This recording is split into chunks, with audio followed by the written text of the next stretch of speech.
are doing the exact same thing.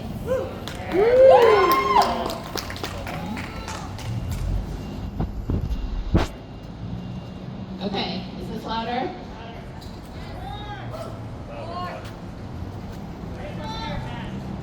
What? Most of my life, I believed the basic lie of Zionism, and it was only in the last 16 months that I realized how brainwashed I had been.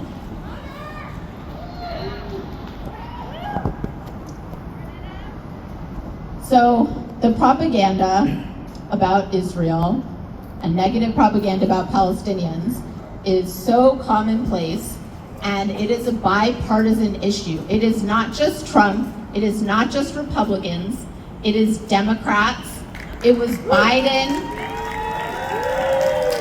The violent repression of free speech started, continued, escalated under Biden and Harris.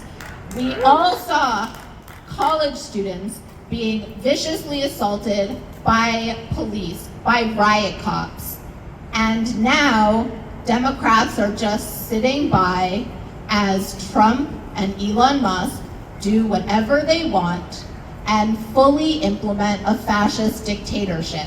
And we are not going to let them.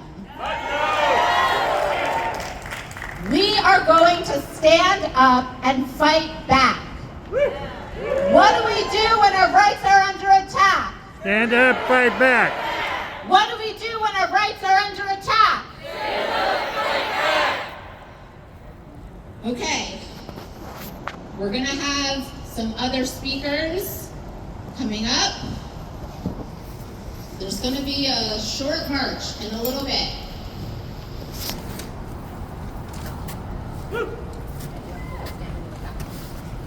Okay.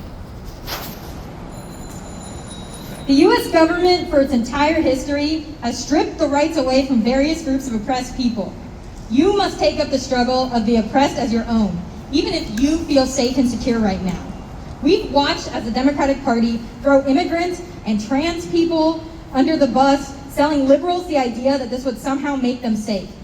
But most of us here know that was never going to work, right? Right. On March 8th, Department of Homeland Security agents arrested Mahmoud Khalil, a Palestinian activist and a recent graduate student at Columbia University, at his place of residence, an apartment building owned by the university. The DHS agents said that the U.S. Department of State had revoked Khalil's green card. At approximately 8:30 p.m., Khalil and his wife, a U.S. citizen who is 8 months pregnant, had just unlocked the door to their building when two plainclothes DHS agents forced their way in behind them. The agents initially refused to identify themselves, instead asking Khalil to confirm his identity before detaining him without explanation. These agents proceeded to threaten his wife, telling her that if she remained by his side, they would arrest her too.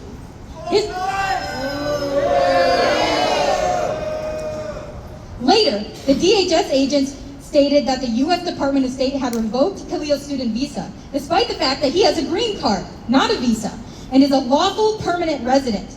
An agent showed Khalil what he claimed was a warrant on his phone. Khalil's wife then went into their apartment to retrieve his green card while the agents remained with Khalil downstairs. When she returned, visibly advising them of Khalil's legal status and presenting them with Khalil's green card, one agent was visibly confused and on the phone said, "He has a green card?" However, after a moment, the DHS agent stated that the State Department had revoked that too. Khalil's pregnant wife then phoned his attorney, who spoke with the agents in an attempt to intervene. When Khalil's attorney requested that copy of the warrant be emailed to her, the agent hung up the call. Khalil is currently being detained in a U.S. Immigration and Customs Enforcement, ICE, custody at 26 Federal Plaza, pending an appearance before an immigration judge. This significant deviation from normal immigration proceedings comes in the wake of an increase in abnormal scrutiny concerning the actions of students alleged to hold pro-Palestine views. The State Department, Department of Justice, and Department of Homeland Security are launching a catch and revoke effort to identify alleged pro-Palestinian activists based on artificial intelligence screenings of social media. Khalil has been specifically and discriminatorily targeted by Columbia University for his Palestinian identity and outspoken activism on multiple occasions over the last 17 months. He served as a lead negotiator during the Gaza Solidarity encampment last spring. He has frequently appeared in media interviews and press conferences. The university suspended him while he was on a student visa and reversed it within the same day. Columbia University has now published a guidance on how to best collaborate with federal enforcement. Do we collaborate with federal enforcement? No! Do we talk to cops? No! This also included advising faculty and staff not to interfere with agents, even if those agents are unable to present a warrant. Over the last few days, there have been several reports of ICE agents approaching pedestrians and students in the neighborhood surrounding Columbia University's Morningside campus, creating unsafe environments for students, particularly students of color, regardless of their immigration status. Columbia's continued acquiescence to federal agencies and outside partisan institutions has made this situation possible. A Palestinian student and a member of the community has been abducted and detained without the physical demonstration of a warrant or officially filed charges. Like many other Arab and Muslim students, Khalil has been the target of various Zionist harassment campaigns, fueled by doxing websites like Canary Mission. This racist targeting serves to instill fear in pro-Palestine activists, as well as a warning to others. Are we gonna back down? No! Are we gonna let them scare us? No! An activist familiar with Khalil's solidarity work said, Mahmoud is foundational to our community.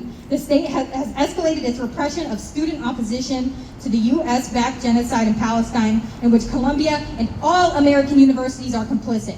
Despite the chilling effect of this repression, the activist said that students will keep fighting for Palestinian liberation and against state violence. Today, activists in solidarity with Khalil have launched a petition demanding his release from ICE custody.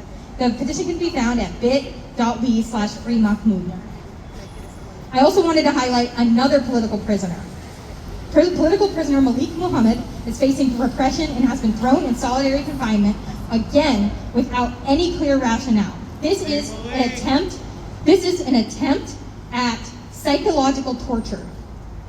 Malik has been unapologetic about his principles. As punishment, the Oregon Department of Corrections transferred him across state to keep him far away from regular in-person visitors and his legal representation. And now again, he is in solitary. This horrendous pattern shows that the ODOC is far more concerned with shutting down political prisoners with opinions than ensuring safety, justice, or reform. Do we want reform or do we want abolition? So why are we here? Why are we here? There's many questions where people are asking, how does showing up and rallying, how does that have an impact? Well, we put out this flyer yesterday, and look around at how many people are around you. This is to show the US government and Israel how many people will show up when our rights are under attack, when our people are under attack. This is to show how agitated we all are. In less than 24 hours, we can all show up out like this. Everybody here has protest posters and signs. We are organized, and we are prepared to fight. And this is just a reminder that if you feel safe right now, if you feel secure, in the morning they came for Mahmoud, and at night they will come for you. I'm gonna let it go to the next speaker. Thank you. Also, that thing I read, that is from his PR press release. I did not write that, so I just want to not take credit for that. Anyways.